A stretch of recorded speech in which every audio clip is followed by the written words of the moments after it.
అంటే ఒక సభకి జనాలు వచ్చినంత మాత్రాన అంత ఓవర్ కాన్ఫిడెన్స్ అనుకోవచ్చు. నేనేమంటున్నా బాగా మరి నేను ఆ సభల గురించి మాట్లాడతలేను. మళ్ళీ నా సభల గురించి మాట్లాడతలేవు. నేను చేసినటువంటి పనుల గురించి ఆలోచన చేస్తున్నా. నేను గతంలో 20-30 సంవత్సరాల కింద చేసిన పనులు ఇప్పటికీ జప్తు పెట్టుకొని ఎట్లయితే నా పేరు డిక్లేర్ కాగానే కొన్ని వందల టెలివిజన్ ఉపాధ్యాయ లోకం నాకు ఆశీర్వదిస్తూ అంటే నేను చేసిన పనులు అందుగురించి ఆ రోజు చెక్ డ్యామ్లు కానీ మౌలిక సదుపాయాల గురించి కానీ గ్రామాల్లో కానీ బిల్డింగ్స్ కానీ సీసీరోడ్లు చాలా ఉన్నాయి. అంటే నేనేమంటున్నా ఎవరు నాకు పోటీ అంటే నాకైతే ఇప్పటివరకు అర్థం కాలేదు. కానీ మీరు పోటీయే కాదు అసలు నాకు ప్రత్యర్థులు కనిపిస్తలేరని చెప్తున్నారు కదా జ్ఞానేశ్వర్ గారు. బట్ ముఖ్యమంత్రి రేవంత్ రెడ్డి నిన్న ఒక మాట అన్నారు, మీరు విన్నారో లేదో, బీఆర్ఎస్ బీజేపీ దగ్గర సుపారీ తీసుకొని డమ్మీ క్యాండిడేట్లని ఎంపీగా దింపింది బరిలోకి. అందులో ఒకరు కాసాని జ్ఞానేశ్వర్, ఒకరు రాగడి లక్ష్మారెడ్డి, అక్కడ చూస్తే ఎమ్మెల్యేగా ఉన్న ఒక పద్మారావు, వీళ్ళంతా డమ్మీ క్యాండిడేట్లని ఆయన చెప్తున్నారు. నేను ఏమంటున్నామా అందుగురించి చూపారంటే మాకు తెలియదు ఏందో, అది రేవంత్ రెడ్డికే తెలుసు. ఓటుకునే కేసు మీద తెలుసు. పట్టుబడి ఎవరు చుపారీ అని పోయారు డమ్మీ క్యాండిడేట్. డమ్మీ క్యాండిడేట్ నేను చేసినప్పుడు ఆయన ఏమున్నాడో తెలుసుకోమను. ఫస్ట్ అసలు జ్ఞానేశ్వర్ వ్యక్తిగత వ్యవస్థ ఏముందో తెలుసుకోమను. నేను 93 కులాలను ఏకం చేసిన, 96 కులాలతో పార్టీ పెట్టిన, రీజనల్ పార్టీ. శ్రీకాకుళం నుంచి ఆదిలాబాద్ వరకు బస్సుతోనే తిరిగిన అన్ని ప్రాంతాలు. ఇప్పటికి కూడా డమ్మీ క్యాండిడేట్ అంటే నీకు రేపు ఎలక్షన్ తెలుస్తుంది. డమ్మీ క్యాండిడేట్ అంటే నేను ఏమంటున్నా, రేవంత్ రెడ్డి గారిని నిలబడను నాతోనే అంటున్నా. సీఎంను నేను డైరెక్ట్ ఆఫర్ చేస్తున్నా, చెవెల నిలబడను, తేలిపోతుంది నీతో ఎవరు డమ్మీ క్యాండిడేట్ అనేది. రంజిత్ రెడ్డి డమ్మీ క్యాండిడేటా, విశ్వేశ్వరరెడ్డి డమ్మీ క్యాండిడేటా, నువ్వు ఎవరికి సపోర్ట్ చేస్తున్నావు? ఇప్పుడు మోడీ దగ్గర తీసుకున్నాడు చూపారంటే మోడీని పలకరించింది నువ్వే, తారీఫ్ చేసింది నువ్వే, బడబాయ్ అన్నది నువ్వే.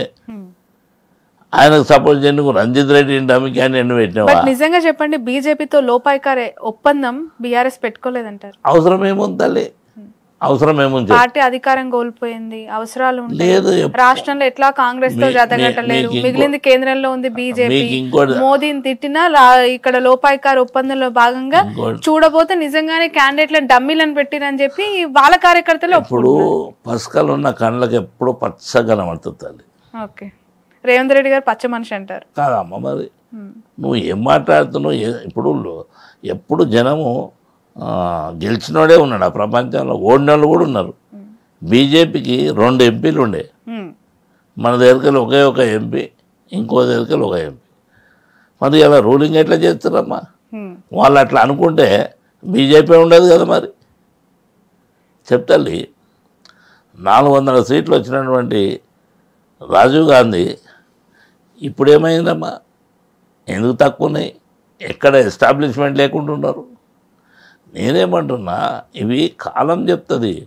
ఎప్పుడు లీడర్ అనేవాడు, పనిచేసేవాడు, ప్రజలతో మమేకమై ఉండేవాడికి ఇవి ఓటమి గెలుపు దైవాధీనమమ్మా. అది మనం పని చేసుకుంటా పోవాలి. బట్ బీసీల ఐక్యత అనేది ఎంతవరకు సక్సెస్? రేపు తెలుస్తుంది నీకు బీసీల ఐక్యత. నేను చెప్తాను, ఇప్పుడు మీరు బాగా గమనించాలి. రేపు చేవెళ్ళ గడ్డ మీద బీసీల జెండా ఎగరబోతుంది, మీరు రాసుకోవాలి. పక్కా 101%. ఎంత మెజారిటీతో గెలుస్తారు? మళ్ళీ అదే అంటారమ్మా, మళ్ళీ అదే చెప్తున్నావు. నేను ఎవరితో మెజారిటీ అనాలి తల్లి? వాళ్ళు నాకు లేదు తల్లి. అందుకుంటే ఒక మాట అంటేనేమో నువ్వు మళ్ళీ అంత సభ పెరిగిందని అంటున్నావు. నేను అట్లా అంటలేను, ఆ వ్యక్తులు అని చెప్తాను. నేను క్లియర్గా చెప్తున్నాను తల్లి. రేపు చూడండి అమ్మా, మీరు వాళ్ళు ఎన్ని 100 కోట్లు పెట్టని, ఎన్ని 100 కోట్లు ఖర్చు పెట్టని, నాతోనైతే తూగలేరు అనేది నేను చెప్తున్నా. బట్ వాళ్ళకంటే ఎక్కువ కాసాని పెట్టే ఆర్థిక స్తోమత లేదంటారా? ప్రేమ ఎక్కువ ఉంది నా దగ్గర అంతే. ప్రతి గ్రామీణ ఎవరినన్నా అడుగు, ముసలి ముగ్గురిని లేవేటి, లేకపోతే వాళ్ళు ఎవరిని గుర్తుపెడతారో చూడండి. లేకపోతే ముగ్గురం ఒకటే స్టేజ్ మీద ఉంటాము, కనీసం ఎవరు చెప్తారో చేద్దాం. చెవేలగడ్డ మీద నిలబడదామా, వికారాబాద్ పోదామా, మహమ్నగర్ పోదామా, ఎక్కడ పోతారో చెప్పండి, ఆయనకి నేను వస్తా. ఎంటైర్ రాష్ట్రంలో ఎక్కడైనా సరే నేను నిలబడతాను, వాళ్ళని చూడమనండి. రైట్. సరే, ఇక కొన్ని పక్కన పెడదాం. ఈ చేవెళ్ళకి సంబంధించి మీరు ఒక సుదీర్ఘ రాజకీయ ప్రయాణంలో ఉన్న ఒక రాజకీయ లీడర్, బీసీ నాయకుడిగా ఎస్టాబ్లిష్ అయ్యారు. చాలా ఘనమైన చరిత్ర మీ సొంతం.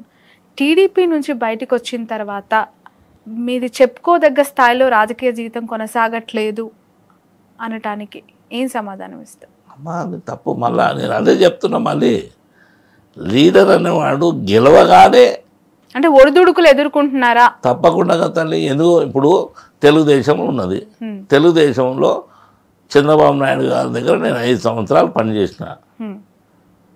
ఆయన పనితనం ఏందనేది నాకు ఉంది. ఓ పెద్ద మనిషి నన్ను పిలిచిండు, జ్ఞానేశ్వర్ నువ్వు తెలుగుదేశం తెలంగాణ పార్టీకి అధ్యక్షుని ఉండమన్నాడు.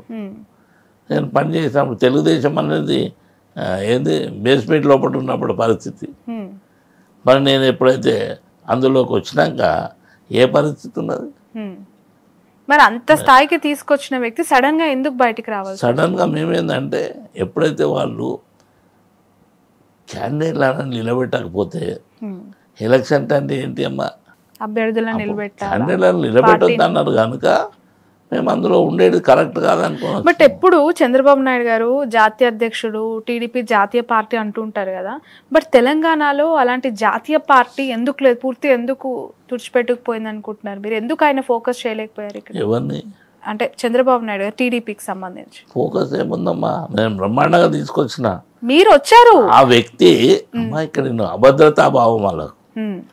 ఇప్పుడు మేము 30 మంది ఎమ్మెల్యేలను తయారు చేసినాము, 65 మంది లేవడానికి తయారయ్యారు. లేవడాక మరి ఆయనకి ఏమైందో తెలియదు. ఒక్క వ్యక్తి కూడా నిలబడద్దు, సైకిల్ గుర్తు బ్యాలెట్ పేపర్లో కనబడద్దు అనుకుంటే ఏమన్నట్టు. ఎందుకోసం, ఎవరికి మేలు చేయడానికి? నాకు అది తెలియదు తల్లి, తెలియదు అని చెప్పాలి కదా. అది పొలిటికల్గా లీడర్ అనే వ్యక్తికి 5 సంవత్సరాలకు ఒకసారి ఎలక్షన్స్ వస్తాయి కనుక ఎలక్షన్లో నిలబడకపోతే ఆ పార్టీ ఉండినా సరే ఊడినా సరే అది లెక్కకు రాదు. పొలిటికల్ నాకు తెలియదు, ఇప్పుడు వాళ్ళని అడగాలి. ఆడ పోయి చూడండి, నేను ఉన్నన్ని రోజులు వైభవం ఉండి ఇప్పుడు ఆడ దీపం పెడుతోడు లేడు. నేనేమన్నా వాస్తవం జరగడానికి వాస్తవమే చెప్పాలి. 5 సంవత్సరాలు నిలబడకుండా నువ్వు పారిపోతే ప్రజలు ఏమని ఉంటారు? ఇప్పుడు కూడా గెలుపు ఓటమి ఏమన్నా కానీ ఇప్పుడు బీఆర్ఎస్ ప్రభుత్వం ఓడిపోయింది. ఇక్కడ ఎంత పర్సెంటేజ్తో ఓడిపోయిందమ్మా? 1.84, కొద్ది తేడాతోని. దానికి వాళ్ళు జబ్బలు తెరుచుకుంటే ఎట్లమ్మా మళ్ళీ వస్తుంది. మరి చంద్రబాబు నాయుడు గారు బీసీలకి పెద్దపీట వేస్తానని ఇప్పుడు అక్కడ కూడా ఏపీలో బీసీల ప్రయారిటీ ఇది, బీసీల పార్టీ అని ప్రొజెక్ట్ చేస్తున్నారు ఈ ఎన్నికల్లో. బట్ మీరు కూడా ఒక బీసీ సీనియర్ లీడర్ కదా. ఏమంటున్నామా అంటే ఏనుగుకు చూపుడు దంతాలు కొన్ని ఉంటాయి, నమ్మలే దంతాలు కొన్ని ఉంటాయి. ఆ విధంగా లీడర్ల పరిస్థితి ఉంది. ప్రతి వ్యక్తి బీసీల గురించి మాట్లాడుతున్నప్పుడు మీకు తెలుసో తెలియదో, నేను 93 కులాలను ఏకం చేసినప్పుడు, ఎస్సీ ఎస్టీ బీసీ మైనార్టీ 96 కులాలతో పార్టీ పెట్టినప్పుడు నా సబ్జెక్ట్ ఏంటమ్మా, జనాభా దామాష ప్రకారంగా అన్ని పార్టీలు రిజర్వేషన్స్ ఇవ్వాలి. కులాల ప్రకారంగా 93 కులాలు ఉన్నాయి, 93 కులాలకు 93 సీట్లు ఇవ్వాలని అడిగిన మొట్టమొదటి వ్యక్తిని. 93 కులాలకు బ్యానర్స్ కట్టిన వ్యక్తిని నేను. ఒకే దగ్గర అన్ని జిల్లాల్లో ఉన్నటువంటి బీసీలను ఒక స్టేజ్ మీద తీసుకొచ్చినటువంటి వ్యక్తిని. ఒక జిల్లాకు ఓ బస్ వేసి అక్కడ ఉన్నటువంటి కుల సంఘాలను పిలిపించిన. హయ్యెస్ట్ కుల సంఘాలు ఉన్నటువంటి జిల్లా ఏదంటే ఒంగోలు జిల్లా. ఈ విధంగా మా ప్రయత్నాలు అట్లున్నాయి. అప్పుడు కూడా రూలింగ్కి వచ్చే సంతానం చేయాలని లేదు కదమ్మా. వాస్తవం ఏం జరుగుతుంది, మనం ఏం చేయాలి దాని కొరకు. ఇప్పుడు జనం ఏదో మాట్లాడుతుంటారు, అది కరెక్ట్ కాదు కదా. ఇప్పుడు ఆపరేషన్ లేకుండానే మోకాళ్లకు ప్లాస్మా ట్రీట్మెంట్, మీ ఆర్థోపెటిక్ సమస్యలన్నిటికీ రోబోటిక్ టెక్నాలజీ ద్వారా తక్కువ ఖర్చుతో శాశ్వత పరిష్కారం, ఫ్రీ కన్సల్టేషన్, ప్రతి ట్రీట్మెంట్ పై 20% డిస్కౌంట్. ఈ ఆఫర్ కొద్ది రోజులు మాత్రమే, త్వరపడండి. V9 hospitals 9281465842.